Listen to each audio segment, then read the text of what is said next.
BJP नेताओं को तो ज्वाइन करा सकती है, लेकिन जनता को ज्वाइन नहीं करा सकती।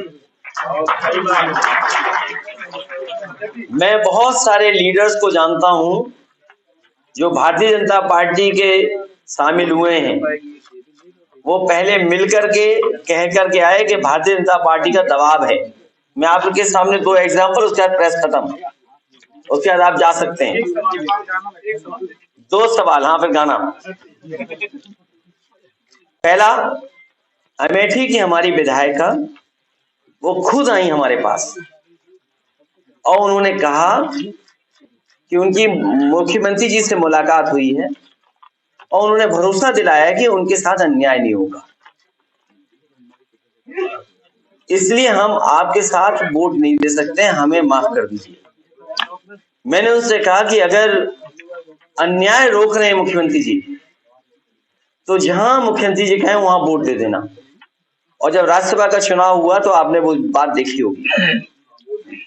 अभी कुछ दिन पहले एक नेता हमारे पास आए, उन्होंने कहा कि दिल्ली के एक बहुत बड़े भारतीय जनता पार्टी के कैबिनेट स्तर के मंत्री, उनके पीए के माध्यम से मुझे फोन आ रहा है और 15 दिन से भारतीय जनता पार्टी के लोग मुझ पर दबाव बना रहे हैं, मैं सो नहीं पा रहा हूं, मुझे डराया जा रहा है इनकम टैक्स, ईडी और सीबीआई से, मैं मजबूरी में जा रहा हूं भारतीय जनता पार्टी। और बात मैं पुरानी बता दूं एक और आपको, ये आप नाम ढूंढिए, ये हर बात मैं ही बता दूंगा, किसी आदमी को सीक्रेट तो रखो। तुम ये नहीं पूछ रहे कौन है, तुम ये क्यों नहीं पूछ रहे हो कि दिल्ली से कहां से फोन आ रहा था, या मैंने मुख्यमंत्री जी का बोला कि नहीं बोला।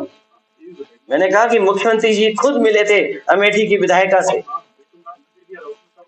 आपको भी पता है, बहुत धन्यवाद आपका। और उन्होंने आश्वासन दिया था कि अन्याय नहीं होगा, और दूसरे दिन ईडी पहुंची नहीं पूछी। सोचिए आप, और हम बता दें आपको, खुल के बता दें, जो राज्यसभा चुने गए, जब वो समाजवादी पार्टी में राज्यसभा के मेंबर थे, उन्होंने कहा दिल्ली में होम मिनिस्टर जी से कह दो तो हमारे साथ अन्याय नहीं होगा, और नहीं तो हमें आपकी पार्टी छोड़नी पड़ेगी। हम किसी को फोन नहीं कर सकते थे पार्टी के समाजवादी लोग, और देखो पार्टी छोड़ के चले गए। तो इसलिए दिल्ली से लेकर के लखनऊ इस प्रयास में लगाए कि डराया और धमकाया जाए लोगों को। ये जो पैसे लिए गए हैं इलेक्टोरल बॉन्ड्स को लेकर के, क्या ये वसूली नहीं थी? क्या डरा धमका के?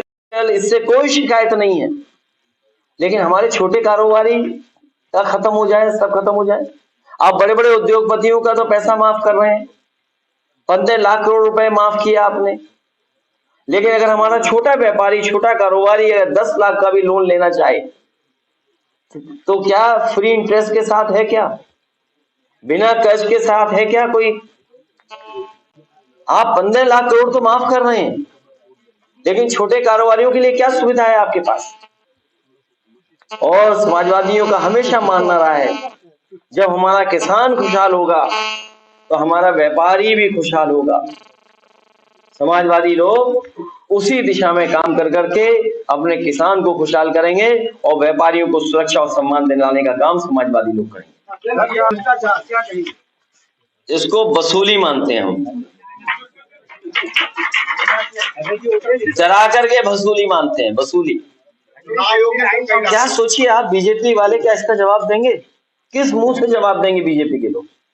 ये जो दूसरे लोगों पर ईडी सीबीआई से अपमानित करते थे,